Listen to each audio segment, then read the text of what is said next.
My name is Frank Hiley, and I hope to convince you in this talk that a three-agent model of consciousness can explain spirituality and multiple non-dual enlightened states. I'm writing a book, a forthcoming book, entitled Spirituality Explained, and the talk presents a few of the key ideas of that book. And these ideas contain no supernatural, paranormal, occult, or pseudoscientific phenomena. Everything is completely compatible with the currently known theories of physics and science. There are no spirits in this explanation of spirituality. The outline of the talk is that I'll first give you a definition of an agent in general, and then I'll introduce the three-agent model of the brain. I'll talk about the conscious cluster of neurons, spirituality, and enlightenment. And then I'll combine these ideas to explain spirituality and spiritual enlightenment. And finally, I'll make some predictions. So the definition of an agent is that an agent is an entity that has goals, a way of sensing the world, and a way to make changes in the world to achieve its goals. So on that basis, each of us is an agent because we have goals and we change the world, and animals are agents. Now in engineering, you can take a big agent and break it up into smaller agents. So I'm proposing that this big agent has 3 subagents in it. Now there's a theorem in control theory that says that any good agent must contain a model of the system that it's interacting with.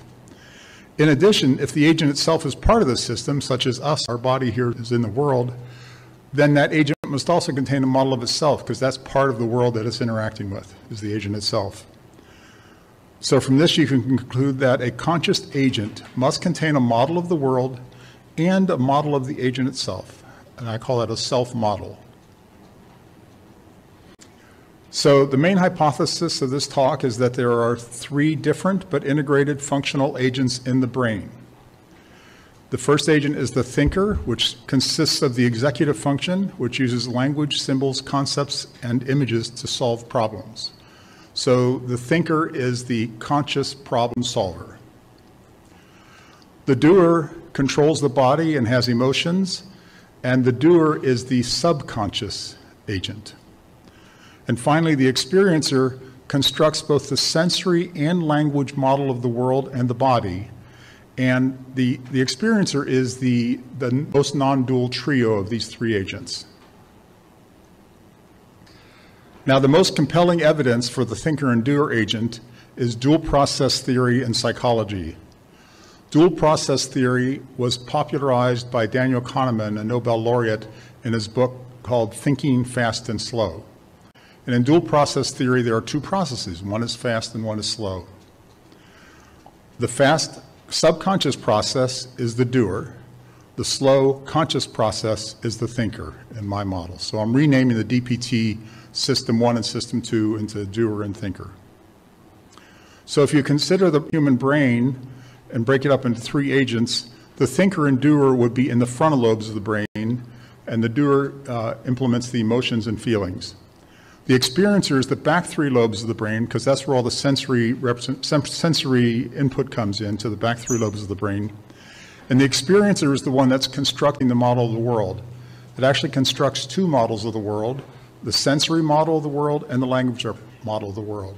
So each of these representations have a model of the world, the body, and the self. And there's actually a continuous hierarchy of representations between language and sensory, with the language being the top end with concepts and symbols, and the sensory is the raw sense data. So there's a hierarchy of representations of categories there. So to this brain, add the inputs, which are the sensory inputs and the language inputs. Add the outputs, which are the motor outputs that control the body, and the language output. And then connect up the agents with their interfaces between them. Now, in addition to this, the thinker has a thoughtful speech output that can go out through the language output. And there's also automatic speech that comes from the doer. So you'll notice that a lot of the things that you say are kind of automatic. You don't think about them before you say them. That's the doer saying those things. The things that you're thinking about before you say them, that's the thinker. And then there's the inner voice. And if you're wondering what the inner voice is, that's the inner voice. The part of you that's wondering what it is. And finally, there's both top-down attention and bottom-up attention. Top-down attention is where the thinker and the doer are directing the experiencer to pay attention to a certain area in the world. Bottom-up attention is where the experiencer notices something in the world that the doer and thinker probably want to know about, and it brings it to the attention of the thinker and the doer. And finally, the doer has to tell the experiencer about any planned movement of the body, because that's going to change the sensory input that the body is going to receive. So in this part of the talk, I'll first talk about neurons, then I'll talk about consciousness, and then I'll talk about the conscious cluster of neurons. The brain is composed of neurons that process signals, and they have inputs that come from up to thousands of other neurons that give inputs into a given neuron, and the neuron's output can go up to 1,000 other neurons on the output side. And it's making decisions of whether to fire or not based on the inputs that it's receiving. Now, in terms of consciousness, I'm basically talking about awareness here. So we can be conscious or aware of many different things. Any sensory input, thoughts, emotions, feelings, and our actions are also something that we can be conscious of. Now, the brain performs a lot of subconscious processing besides the conscious processing that we do. So the question is, which neurons do the conscious versus the subconscious processing in the brain? Now, neuroscience, for about 27 years now, they've been searching for the neurocorrelates of consciousness, and they found quite a few, but they're continuing to search for the neurocorrelates of consciousness. And the NCC is the set of neural events and mechanisms sufficient for consciousness. So they're continuing to do research in this area. My definition is that the set or cluster of neurons needed by the NCC at a given point in time will be called the conscious cluster of neurons. So there are some questions about the conscious cluster of neurons. Can the conscious cluster of neurons be determined experimentally? Is there a theory that could tell you what the conscious cluster of neurons is? Is the conscious cluster of neurons static or is it dynamic? And does it depend on the activity and conductivity of the neurons? Now, to explain enlightenment, this consciousness model needs the CCN to be dynamic and to depend on the activity and conductivity of the neurons. There are several CCN theories that satisfy these needs. For example, the CCN could be the set of neurons that are synchronously firing in the EEG gamma frequency band. That's one proposal that's been made about the CCN. And integrated information theory is another proposal, and I'll be explaining that in more detail on the next slide. So integrated information theory is a neuroscientific theory that can determine the conscious cluster of neurons, at least theoretically. Practically, it would be impossible to do it, but in theory, it could determine the conscious cluster of neurons. IIT uses the symbol phi to represent the amount of integrated information in a given cluster of neurons. So the idea is if you took the entire brain and computed for every possible cluster of neurons what the phi value was, the cluster of neurons that had the globally maximum phi value is what's important, because IIT says that that cluster of neurons with the globally maximum phi value is the conscious cluster of neurons. Now, there could be other clusters of neurons that have a locally maximum phi value, such as this one, but IIT would say that that is a non-conscious, a subconscious cluster. It's not a conscious cluster. So according to IIT, there's one conscious cluster of neurons in the brain, which is whatever set of neurons has the maximum amount of integrated information. And now I'll be talking about the problem that spirituality solves, and I'll talk about enlightenment. What is the problem? The problem is the thinker. No, it's not that thinker. It's the thinker that is the agent, that's the problem solver. The other name for the thinker is the ego. The thinker is ideal for developing civilization, science, and technology, and to help us achieve our goals. But it's not good at living a happy life. The thinker finds problems everywhere. This leads to a negative, critical attitude towards life. If there is no problem, then that's a problem. And the thinker will go out and find an old problem to work on, or it'll go up and make up a new problem that didn't exist before. The thinker argues with reality. this should not happen, this is bad and wrong, I should not have done that. And this leads to a model of the world that is filled with contradictions. For example, the sensory model of the world says that this event happened, whereas the language model of the world is now saying that should not have happened.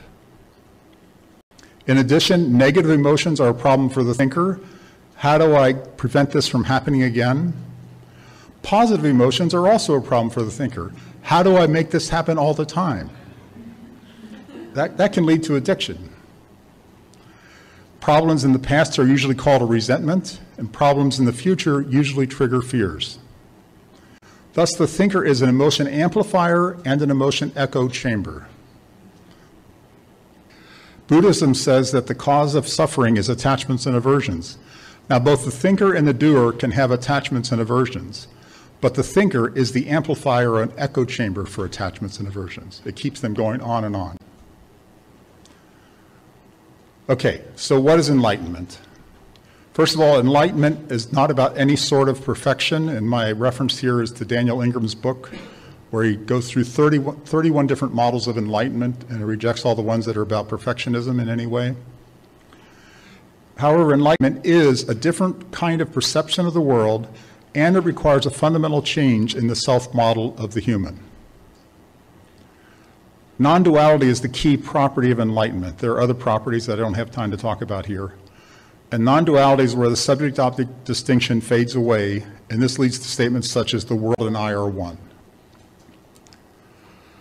Now, there are multiple kinds of enlightenment. Bernadette Roberts had 2 different enlightenments that she reported in her book, What is Self? And Daniel Ingram reports that there are 2 to 10 different paths of enlightenment in different sects of Buddhism, depending on the sect. Now, since enlightenment requires a change in our self-model, let's look at the 3 different self-models of the 3 agents. The self-model of the thinker is the autobiographical narrative history of me, and I could write you volumes on that. That would all be me.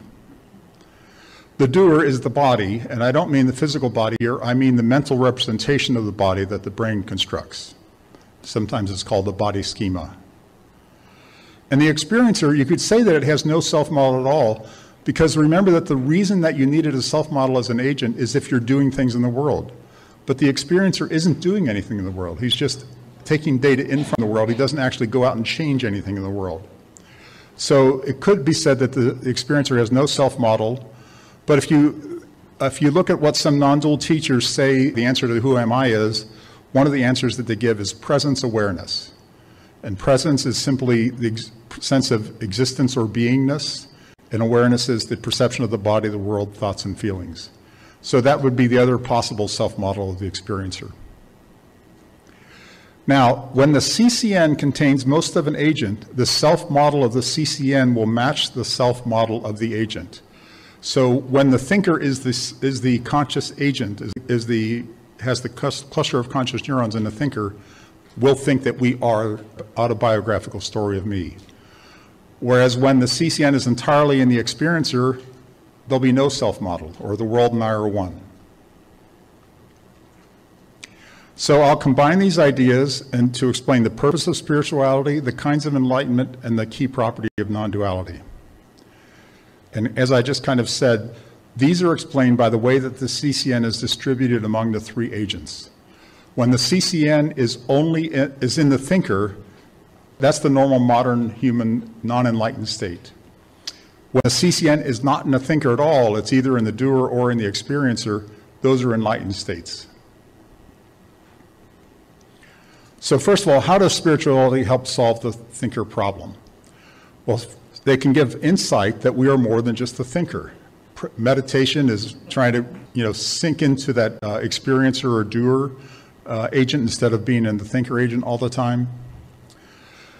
When the thinker was first becoming conscious, and that happened probably around 50,000 years ago, the doer and experiencer could have been misrecognized as a soul or as God, or as our connection to God.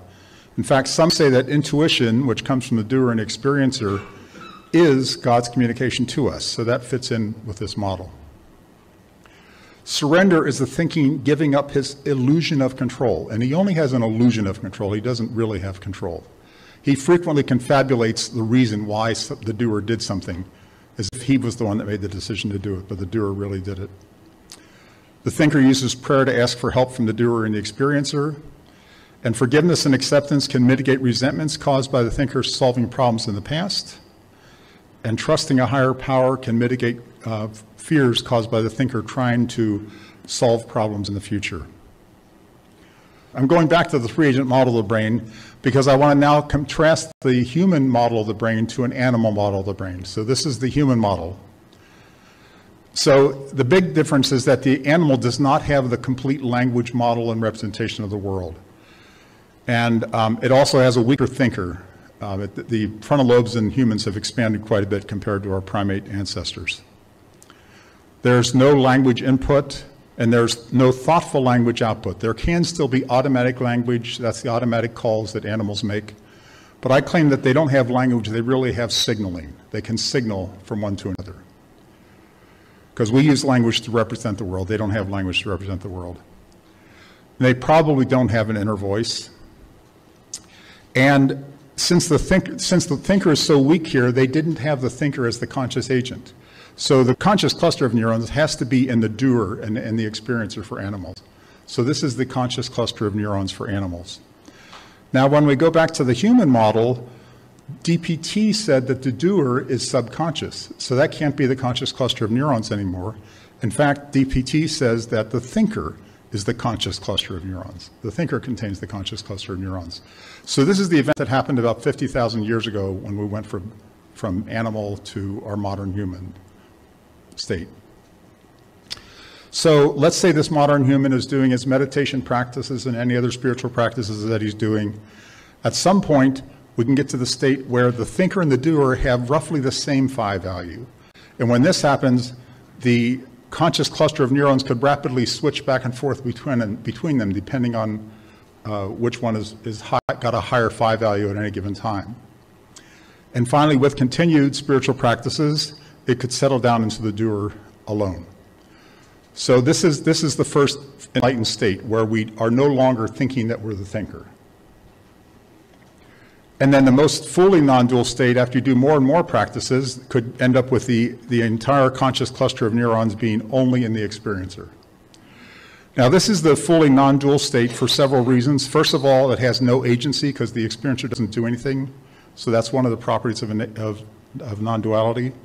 And the other thing is non-duality itself. Since the experiencer doesn't have a self model, this is the only model it creates is a model of the world. That's why the world and I are one. The experiencer is essentially a model of the world. And in fact, that's the model of the world that we live in. We don't live in the real world out here. We live in the model of the world the experiencer created for us. So to the experiencer, the world and I are one. Okay, predictions. The first prediction is that a fully non-dual human should be able to consciously detect masked images presented too fast for normal humans. The reason for that is that when the experiencer contains the entire conscious cluster of neurons, the signals don't have to go all the way up to the thinker in order to be consciously recognized. So it should be able to recognize an image that's only presented for a very short time that our normal modern human would say he didn't see. By the way, even when the normal modern human says he didn't see it, the doer did see it, and it can influence future choices of answers they might give. So that's the first prediction. This also explains why the open monitoring meditation practices are more effective at producing enlightenment than focused attention meditation, because focused attention is using top-down attention from the frontal lobes, from the thinker and doer. And the open monitoring is using the experiencer only, so that makes it more likely that the conscious cluster of neurons will migrate to the experiencer, since it doesn't have to involve the thinker and the doer at all. And this also explains why doing OM quickly could be more effective, because the thinker can't keep up with it if it's happening quickly. The second and final prediction is that there could be a new kind of bottom-up attention meditation triggered by technology-generated alternating sensations that should be effective for achieving enlightenment. The example I have here is where you have a tick, tick, tick presented to each ear alternately back and forth, and you start out at like a low rate tick rate, like once per second, you ramp up to some high tick rate, and then ramp back down again. The instructions for this meditation is that when you hear the tick in your right ear, bring attention to your right hand. When you hear it in the left ear, bring attention to the left hand.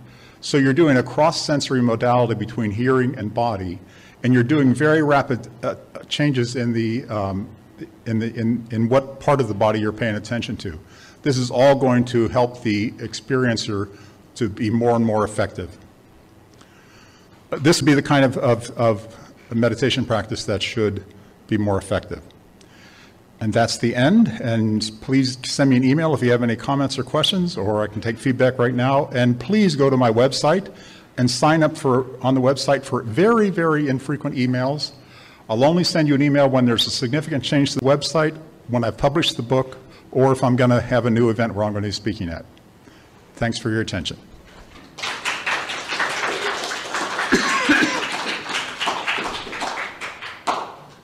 We have time for a few questions. Do you mind if I switch computers while you take questions? To what degree is this a functional model versus a absolute model? Physiologically kind of. I don't know exactly what an absolute model means. Well, in other words, that's actually what's occurring. And perhaps your description demonstrates generally it is what's occurring. But, so often very complex things are explained from a functional standpoint. We don't understand. I mean, at an intimate level.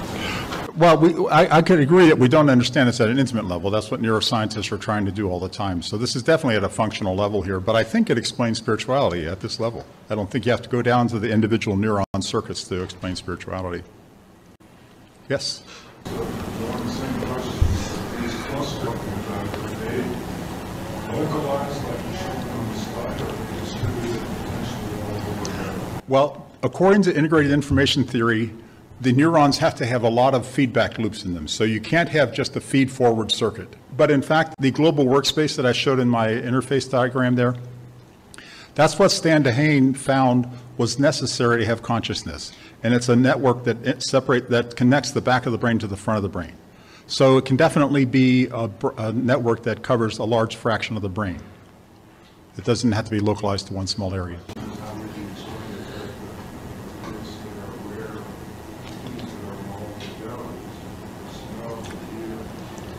Be aware of all those different things because the experiencer is aware of all those things, and the conscious cluster of neurons includes the experiencer and the thinker. So the cluster you talked about is potentially... Well, I think it would be the primary sensory areas. The edges of the primary sensory areas would be part of the cluster, and it would go up to the frontal lobes in the normal modern human. Through the global workspace, that's what connects the back of the brain to the front of the brain. But I would guess that 90% of the brain is subconscious and only 10% of it is in the cluster of conscious neurons. But that's just a guess. Yes? Two questions. What is open monitoring? Oh, okay. Open monitoring meditation is where you don't have an attempt to focus your attention anywhere.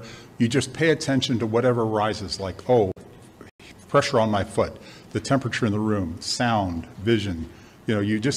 There's a noting practice where you just note each of those sensations when they come up. That's open monitoring. Okay, and second question was, it seems like language, we're locked into language, right? We can't, it's hard to let go of the language of the thinker. Has any research been done? I think I vaguely recall research has been done on people with aphasia who have lost language, and so does that mean their thinker is now just not able to communicate? Aphasia is typically where like Wernicke's area or Broca's area. Wernicke's area is where you can't understand language, and Broca's area is where you can't speak language. But I consider those to be the input-output ports of your computer. So the computer itself is still doing language processing, but I just can't express it out or I can't understand it coming in. That's my opinion of that. Any other questions? Yes?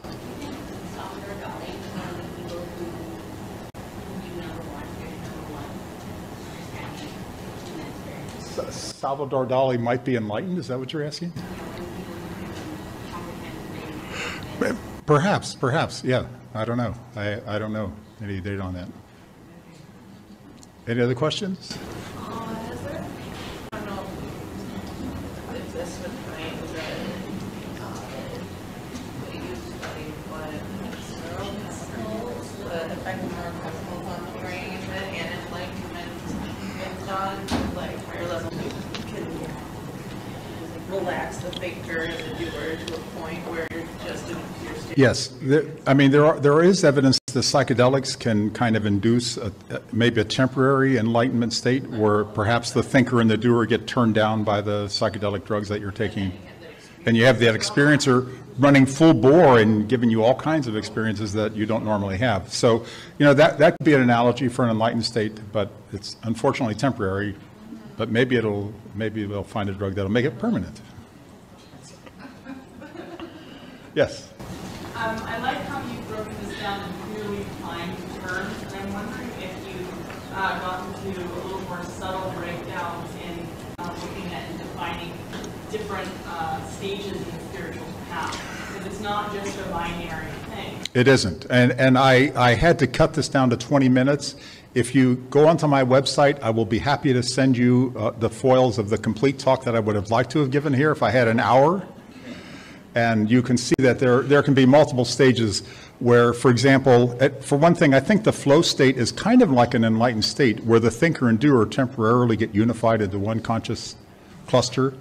And you can imagine where most of the conscious cluster is in the experiencer, but maybe there's a little finger going up to the thinker and a little finger going up to the doer. So those, it would be a continuum. It wouldn't be just discrete states. And this model also supports the two different models of enlightenment. There are some traditions that talk about sudden enlightenment. And that would be a case where the CCN went from being in the thinker only to the experiencer only. That would be a sudden model of enlightenment. And then the other model, traditions have a more gradual model where things change slowly over time. That would be where the conscious cluster is slowly retreating from the thinker and getting more and more into the experiencer. So it can accommodate both those models. And that sudden transition is entirely possible because the brain is a very dynamic system, and dynamic systems can have different attractors, and they can go from one state to another pretty rapidly. And they can also go slowly from one state to another. Or oscillate back and forth. That's what that one state where I said that both of them are comparable, that would be oscillating back and forth. Any other questions? Is the experience, according to what you're saying, is it a bunch of neurons, or is it... Yeah.